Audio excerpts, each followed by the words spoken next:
Okay guys, here's the deal. A couple of weeks ago, the AM and FM stopped working on my RCI 2980WX.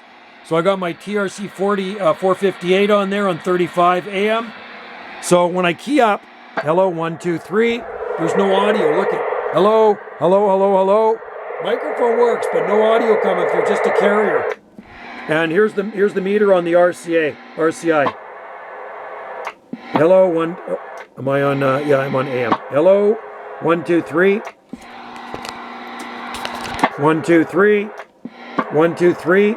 This one actually used to move when I talked. It would bounce around, but not anymore. Hello. Hello, 1, 2, 3. Nothing. So does anybody know what's wrong with this thing? Is there some like capacitor or resistor burnt out inside? I would like to hear your comments below. All right. Sideband works perfectly on it. Not a problem at all. All right. I look forward to your comments, guys. And it's not my microphone. Trust me. Cheers. Thanks a lot.